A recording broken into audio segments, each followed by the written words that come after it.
Bonjour à tous, bienvenue dans JV Débat. Il y a beaucoup de rumeurs en ce moment sur le fait que PlayStation pourrait ressortir une nouvelle console portable, un peu comme à l'époque de la PSP et de la PS Vita. Alors, qu'est-ce que ça veut dire? Ça vient d'où? Est-ce que c'est crédible? On en pense quoi, Panta? Bonjour à tous. Alors, d'où ça vient en fait? C'est un faisceau de rumeurs qui a émané de différents insiders, notamment respectables du côté du hardware, et qui mentionne le fait que PlayStation réfléchirait sous 1 à 2 ans à créer un nouvel APU, donc un mix entre un cerveau et une carte graphique en gros, pour une nouvelle machine portable qui serait potentiellement à l'étude en ce moment pour une sortie pas avant 2 ans, bien sûr. Mais voilà, donc ça veut dire que PlayStation se réengagerait dans le secteur des consoles portables, ce qu'on n'avait pas vu depuis très longtemps, et ça soulève pas mal d'inquiétudes. Moi, je trouve que c'est pas forcément le bon move actuellement. Face à toi, on a Indy. Comment vas-tu, Indy? Ça va très bien, et toi? Ça va, ça va, ça va. On l'a compris, si lui il est contre, toi t'es pour. Ouais. Alors, pourquoi il est contre? Pour le coup, je ne sais pas trop. La PSP, la PS Vita, moi j'en garde de très bons souvenirs, toi aussi, j'imagine. Ouais, pareil. Et ouais, je pense vraiment que PlayStation aurait d'ailleurs dû prendre le coche de la console portable il y a déjà quelques temps maintenant, quand on voit le succès de la Switch et des consoles un petit peu des sortes de PC miniatures qui essayent un petit peu d'émuler cette tendance-là. Donc ouais, clairement, je suis pour et j'y crois à fond. Ouais. La question que absolument tout le monde se pose. Pourquoi ne pas être pour? T'es contre, tout simplement parce que PlayStation, je trouve qu'ils enchaînent un petit peu les mauvaises sorties hardware depuis déjà quelques années, avec le PSVR 2 qui est sorti clairement trop tôt, avec les mêmes erreurs que le PSVR 1, avec le PlayStation Portal qui est sorti avant qu'il ne puisse avoir une sorte de fonctionnalité clé qui serait de pouvoir streamer les jeux. Le PlayStation Portable. Écoute, les premiers échos, ils sont quand même assez positifs. Les premiers échos qui datent de la semaine de la sortie, quoi, en gros, pour se. Oui, mais depuis, il n'y a pas eu de point. Ouais, voilà, il n'y a pas eu de point. Donc s'il n'y a pas eu de point, ça veut dire que c'est pas rupture de stock, moi je vois. Oui, mais rupture de stock, ça ne veut pas dire que ça se vend bien. Ça veut dire qu'il n'y a pas de stock. S'il n'y a pas de stock, c'est qu'ils produisent pas. S'ils produisent pas, c'est que. Oui, mais ça ne veut pas dire que tu en as vendu des dizaines de millions, en fait. S'ils étaient extrêmement fiers des ventes hardware, ils communiqué sur les chiffres. Ils s'en vanteraient ouvertement, ouais. C'est ça. Donc en fait, et puis, soyons honnêtes, le produit n'est pas non plus incroyablement utile. Ça ne sert que à streamer. En fait, je pense qu'il a été mal vendu dans sa communication. Il a été mal marketé et il est sorti trop tôt parce que la key feature de ce produit, c'est quand tu pourras streamer des jeux PS5 dessus, ce qui n'était pas le cas à la sortie et ce qui est à mon sens, va sans doute pas arriver. Ce qui va arriver potentiellement d'ici quelques mois. Mais en fait, je trouve qu'ils mettent la charrue avant les bœufs constamment, PlayStation, sur les sorties hardware. Et je trouve ça dommage. Et maintenant qu'ils sont un peu empêtrés avec le PS Portal, je trouverais ça quand même assez problématique de sortir une console portable digne de ce nom, parce que du coup, en fait, qu'est-ce que penseraient les joueurs qui ont craqué pour une PS Portal, en fait? Et à quel prix est-ce que va sortir cette fameuse PSP2 ou Vita 2? Parce qu'ils sont sur un positionnement très haut de gamme, donc au niveau des prix, ça va être du 400, je vois mal ça. Console, ouais, tu vois pas ça en dessous des 400 € avec le positionnement qu'ils ont, en sachant que le PS Portal, c'est ni plus ni moins qu'une tablette LCD avec une moitié de DualSense qu'on a greffé de chaque côté. Et ça sent déjà à combien? 220 €. C'est beaucoup trop cher. Peut-être que la PlayStation Portal, c'est un peu une manière justement de revenir sur ce marché-là et d'essayer un petit peu de sonder la tendance des joueurs PlayStation là-dessus. Mais c'est vrai que là, en tout cas, s'il y a vraiment cette machine portable qui voit le jour, vraiment la nouveauté, ce serait qu'il y a vraiment des jeux qui tourneraient nativement sur la console, ce qui n'est pas le cas avec le Portal. Et c'est vrai, ce qui a un petit peu causé une forme d'incompréhension autour de l'objet, parce que voilà, ça permet seulement de streamer le Portal, ça permet seulement de streamer à distance si la PS5 est allumée, en fait. Ça ne permet pas d'accéder à un écosystème qui est dématérialisé. C'est extrêmement dommage parce que voilà, la puissance du PS Plus aussi désormais, c'est d'avoir un catalogue de jeux accessibles en cloud. Donc, tout comme c'était le cas déjà chez Xbox depuis quelques années, tu peux, sans avoir à télécharger le jeu, jouer à un jeu en cloud. Et la fonctionnalité clé du PS Portal, ce serait de pouvoir le faire en connectant ton PS Plus et en essayant les jeux en cloud n'importe où. Oui, mais ça arrivera jamais parce qu'après, le truc qui est vraiment au centre de la stratégie de PlayStation à l'heure actuelle, c'est la PS5. Ouais. Et justement, moi, ça me pousse même si je suis pour cette machine portable, à m'interroger en fait sur le rôle de cette hypothétique machine portable, parce que du coup, si on a une console portable qui est parallèle à la PS5, tu vois, il faut imaginer un peu une manière à chaque fois de renvoyer vers la PS5. Donc ça pourrait, parce que là on parlait de jeux PS4 qui pourraient tourner nativement, voire PS5 qui pourraient tourner nativement sur la machine. Donc est-ce que ce serait pas un peu voilà une sorte d'objet qui tournerait autour avec la promesse de sur PS5 dans ton salon tu peux vraiment avoir l'expérience optimale. Mais c'est vrai que c'est un petit peu le facteur qu'il faut prendre en compte, c'est que la PS5 ça restera la star de la stratégie de la. Ouais. Pour moi, en de la fait, boîte, quoi. le produit aurait été une bonne idée si jamais il se concrétise. Encore une fois, c'est que des Ouais, rumeurs. ouais, Que des rumeurs, Et oui. si ça se concrétise, ce sera pas avant 2 ans. Pour moi, en fait, avoir sorti le Portal, c'était l'erreur qui rend caduque cette proposition, même dans 2 ans, parce que le Portal sera là et ce sera juste un objet mort, quoi, en fait. Parce que j'imagine que s'ils sortent une nouvelle console portable, tu auras la possibilité aussi de streamer dessus. Donc en fait, le Portal ne servira plus à rien, quoi. Bah après, voilà, on peut imaginer que PlayStation va juste mettre de côté cet objet, enfin comme ils l'ont déjà fait par le passé. Ouais, donc genre on l'a juste- acheté pour rien. Oui, bah après, de ce que tu as l'air d'en dire, il n'y a pas énormément de personnes qui l'ont acheté. Donc, Oui, mais ceux qui l'ont acheté sont les plus gros défenseurs de la stratégie de PlayStation, qui est une stratégie à la Apple où chaque objet a un intérêt. Tu regardes le PSVR, ça a un intérêt. Alors certes, c'est mal soutenu, en tout cas pour l'instant. Le PS Portal, l'intérêt est existant, quoi, parce que mine de rien, ça fait pas partie des axes principaux de communication autour de l'objet, mais tu peux le prendre avec toi, mettre en partage de connexion, jouer à tes jeux de n'importe où, même en vacances et tout ça, même au travail, même à plusieurs milliers de kilomètres, tant que ta PS5 est connectée à la maison. Et ça, c'est pas forcément mis en avant, donc il y a une utilité là, et juste une console portable viendrait nullifier l'intérêt du PS Portal, donc ce serait vraiment dommage. Et puis, on rentrerait dans un écosystème où la Switch est leader, mais archi leader. Et je vois mal Sony c'est s'insérer pas là-dedans. les mêmes catalogues de jeux en vrai, Nintendo, PlayStation, tu vois. Oui, mais après la Écoute- promesse d'avoir des jeux PS4 voire PS5 en full portable, c'est comme un peu Bah sexy ouais. quoi. Enfin, À tu quel vois. prix?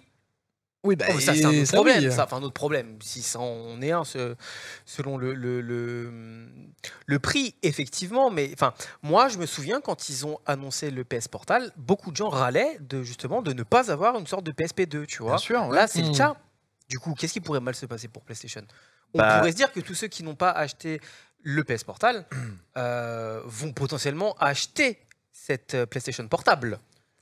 Oui, c'est vrai, ouais, ça peut être tout à fait un public. Après, une console, il faut l'alimenter au niveau catalogue. Effectivement, il y a Ce la sera quelque chose de possibilité. transversal. Enfin, moi, je pense vraiment qu'il y aura vraiment une forme de partage au niveau du catalogue et qu'il n'y aura jamais des exclusivités full portable. Oui, que- c'est ça le problème. En Bah, fait. mais est-ce que c'est un problème? Est-ce que c'est pas un problème en fait? Enfin, avoir tes jeux PlayStation à distance en natif, c'est quand même une belle promesse, quoi. Même si tu as un catalogue partagé. C'est vrai que c'est plutôt cool. Après, je pense que pour beaucoup de gens, j'en fais partie, acheter une console, c'est aussi acheter l'idée que je peux jouer à certains jeux. Tu vois, j'achète une console pour des jeux en particulier. J'achète rarement une console pour, Pour l'écosystème. pour jouer au même jeu que j'ai déjà en mieux ailleurs, tu vois. Mm. Et tu vois, une Switch, par exemple, je l'ai prise pour faire Zelda, par exemple, ou Ok, les Mario. Mais dessus, j'ai aussi tous les jeux d'éditeurs tiers et tout ça. Je pense qu'une console portable PlayStation, les gens en attendent des jeux designés par PlayStation dédiés à cette console. Et j'ai peur qu'ils n'aient pas la force de production pour faire des jeux dédiés exclusivement. Ils arrivent déjà difficilement À remplir l'année. à remplir l'année sur PS5 avec leur propre studio. Je pense que c'est Mm. pas vraiment une config où il serait bon pour avoir un double écosystème. Non mais ouais, effectivement, moi, la thèse du double écosystème, j'y crois pas trop. Et puis là, voilà, vraisemblablement, là, ils ont vraiment mis le nez à fond dans les jeux services et c'est peut-être quelque chose qui... Et rétro-pédale en plus. Et dessus. rétro- ouais. qui occulte une place un peu trop importante aujourd'hui. Mais ouais, mais après moi voilà, si je me dis, enfin voilà, j'ai une console portable où je peux accéder depuis n'importe où sans connexion internet à mon PS Plus. Je peux aller sur le gros catalogue du PS Plus et jouer, je sais pas, à Ghost of Tsushima, à des jeux exclusifs. C'est quand même sympa. Après, il y a aussi tout ce truc de Sony amène aussi ses jeux de plus en plus sur PC. Enfin, tu vois, peut-être qu'on arrive dans un truc peut-être d'un peu trop tentaculaire où les jeux vont être dispo trop partout. Parce que bon, comme on disait tout à l'heure, ça reste quand même quelque chose qui est très centré sur le hardware PlayStation. Ouais. Et il faut pas imaginer que le PS Plus sera à terme disponible 100% via le cloud. Ça, j'y crois pas du tout, quoi. Et puis il y a aussi un truc, c'est que les jeux ça pèse lourd. Un jeu PS4 ça pèse lourd, un jeu PS5 ça pèse lourd. Enfin, Ouais, c'est vrai Bon, que tu oui. vois, on va avoir la Ouais. contrainte de la place, en Ouais. fait. Le stockage, Ouais, c'est ce qui ouais, coûte ouais, limite ouais, le plus ouais. cher dans une 30 gigas de la console Switch, portable. non.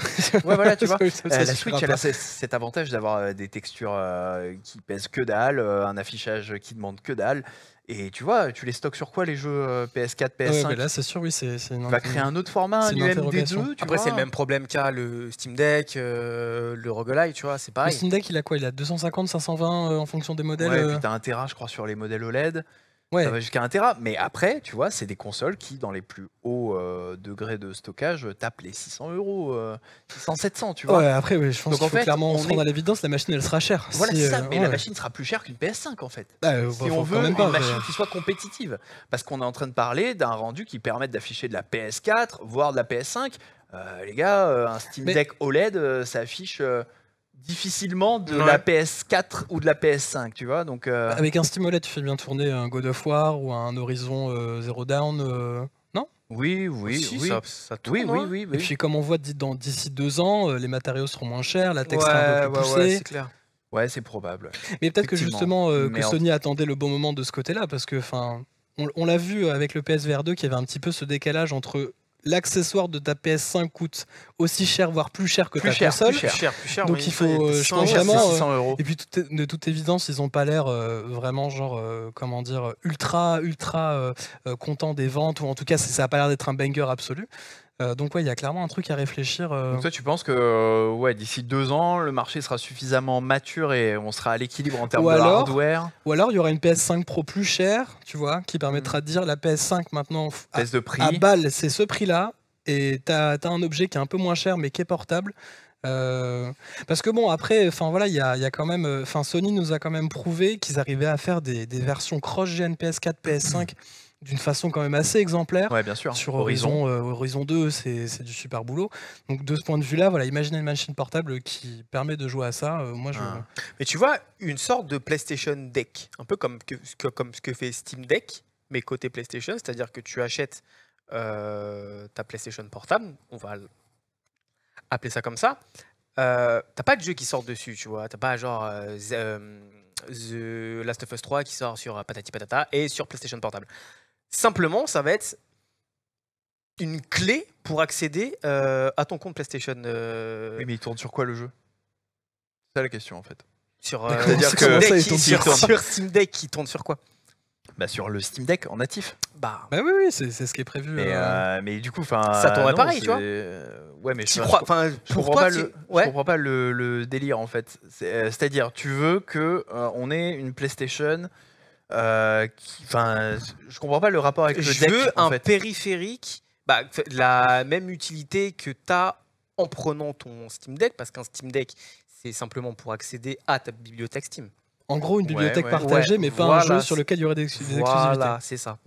Ok. Moi, ça me paraît être la thèse Bah, la ça plus coûtera la très plus cher possible. en fait. C'est ça le truc. Moi, c'est vraiment ce problème que j'ai. C'est vraiment De le prix, ouais. Bah, c'est le prix. positionnement prix parce que tu vas vite te retrouver avec une console 500, portable moins puissante qui coûte plus cher que la console de salon plus chère, Fatalement, enfin, elle plus sera puissante. forcément moins puissante que ta PS5. Oui, mais elle va C'est- coûter bien plus cher. Il faut intégrer c'est l'écran, sûr. il faut miniaturiser le tout. Enfin, les consoles portables, c'est quelque chose qui coûte cher. Si la Switch coûte cher, c'est parce qu'il y a des grosses marges, mais c'est aussi parce que il faut payer un écran. Ça coûte plus cher. Regardez les prix des Steam Deck, des ROG Ally et tout ça. Pour moi, elle C'est peut pas 600, être 700 euros. plus cher que la PS5. Quand Bah, tu ça vois, sera au moins C'est- 500 euros. Enfin, si c'est un matos, je suis assez d'accord avec toi au niveau de tout ce qui est rapport hardware-prix. Ouais, on sera au moins sur une fourchette de 400, 500 euros. Surtout s'il faut un gros stockage. Parce que, effectivement, tu vas pas avoir une console portable sur laquelle tu mets un T'as jeu. pas des solutions de stockage externe, je sais pas. Bah, il faut développer un nouveau C'est support. comme la batterie de l'Apple Vision Pro, Tu mais dans branches la ton poche. truc, là, là. t'as Non, ton mais, truc sur tu ton vois. deck, tu Non, mais ça Gros- voudrait dire gros disque qu'il dur. faudrait que Sony développe des nouvelles cartouches. Enfin, tu Non, vois, non, on se après retrouve pourquoi avec un pas, parce que problème, tu sais, sur PS5, si tu lances un jeu PS4 qui est installé sur un SSD externe, tu peux y jouer directement. Ce qui n'est pas le cas avec avec des jeux PS5. Donc Ouais. tu vois, on peut imaginer éventuellement des supports de Un stockage SSD, externe. tu te vois dans le métro ou dans le train brancher un SSD à ta console pour pouvoir y jouer. Alors non, ça serait chiant, mais je sais pas, peut-être ils peuvent miniaturiser tout ça encore une fois, Ah je sais pas. Ah, même s'ils miniaturisent, si c'est propriétaire, ça va Donc, alourdir ça va la coûter facture. cher, ouais. Et le stockage, c'est vraiment un gros problème. Et en fait, plus tu cherches à avoir de la fidélité visuelle, plus en version console portable, ça va coûter archi cher. C'est ça le problème. On Ouais, le voit avec oui. les Steam Deck, ROG Ally et Mais ça sera du compagnie. 1080p Lenovo grand max. Ouais, voilà, ce sera du 1080p grand max, mais déjà ça coûte très cher en fait. Ouais. C'est-à-dire que là où la Switch fait très fort, c'est que c'est du 720p et que voilà, et qu'on n'est pas là pour les graphismes et du coup on peut rabaisser les prix quoi. Ouais, ce que pourrait pas faire PlayStation en vrai. C'est ça. Mm. Tu vois, et le stockage d'un Zelda, c'est peanuts quoi. On parle de quoi, 10 gigas, 11 gigas même pas. C'est un jeu PS4, ça pèse 40 quoi. Ça pèse déjà beaucoup plus. Ok, donc pour résumer, toi, t'es pas pour une PlayStation En fait, moi je trouve que d'un point de vue stratégie, c'est compliqué parce qu'on a déjà jalonné de hardware qui viendrait s'annuler par rapport à une sortie d'une console PlayStation. Je suis assez d'accord. Je pense qu'en termes de prix, ça mettrait l'objet beaucoup trop haut. Et je pense que d'un point de vue ludothèque, il n'y aurait pas d'avantage flagrant par rapport à une Switch et une PS5 par exemple. Tu vois, pour le joueur, je trouve qu'il n'y aurait pas d'avantage flagrant. Et voilà, et du coup, je trouve que ce serait pas une super bonne idée. Après, PlayStation a déjà prouvé que même si c'est pas une super bonne idée, on le fait quand même. Genre, non, mais CF, le lancement du PSVR 2 avec les mêmes erreurs que le PSVR 1 ou le PlayStation Portal sans attendre. Mais c'est pour ça que je crois pas aux exclus vraiment full PlayStation Portable, enfin pour cette machine qu'on évoque depuis tout à l'heure, parce qu'on a déjà vu qu'avec le PSVR 2, ils ont du mal à soutenir vraiment à fond les accessoires. Dédié, ouais, un catalogue dédié à un accessoire qui est pas la PS5 quoi, donc qui n'est pas un accessoire d'ailleurs. Mais... Bon, vous avez quelque chose à rajouter ou pas, un truc qu'on n'aurait pas vu, je sais pas, un petit. Non, voilà, moi je trouve que c'est sexy en fait cette idée d'avoir ces jeux PS4, PS5 en portable. Mais après, oui, c'est vrai qu'il faut vraiment s'interroger sur la manière dont ça va s'imbriquer dans la stratégie PlayStation et je vois pas ça autrement qu'un support qui permet d'avoir une librairie partagée avec ce que tu as déjà à la maison. Et de ce point de vue-là, c'est vrai que ça peut être un peu. Et j'ajoute que du coup, en fait, ils ont déjà pris le secteur, enfin Steam et les autres constructeurs de PC Switch un peu ont déjà pris ce secteur, vu que les jeux PlayStation arrivent sur Steam PC, ouais. 1 an ou 2 ans, enfin même non, plutôt 2 ans ou 3 ans plus tard quand ça arrive. En fait, tu achètes un Steam Deck, tu peux déjà jouer aux jeux PlayStation et à tout ta console portable, elle se fait déjà en fait, fatalement. Oui, voilà. Donc en fait, le secteur est déjà pris, j'ai l'impression, et autant oui, une version faite par PlayStation, ça pourrait avoir du charme. Autant je pense que c'est pas vraiment un secteur avec cette catégorie de prix. C'est pas un secteur qui serait suffisamment intéressant pour Sony pour s'y engouffrer, je pense. C'est compliqué en tout cas. Ok, bah écoutez, merci à tous les deux, merci à vous d'avoir regardé cette vidéo. N'oubliez pas, vous avez le petit sondage dans l'onglet communauté de la chaîne YouTube. Est-ce que c'est Indy qui a gagné le débat selon vous, ou bien plutôt Panta qui est globalement il veut pas de PSP2? Voilà. Je trouve que ce serait un peu bête. Un petit peu stupide. On vous fait des bisous et on vous dit à très bientôt pour un nouveau débat. Ciao.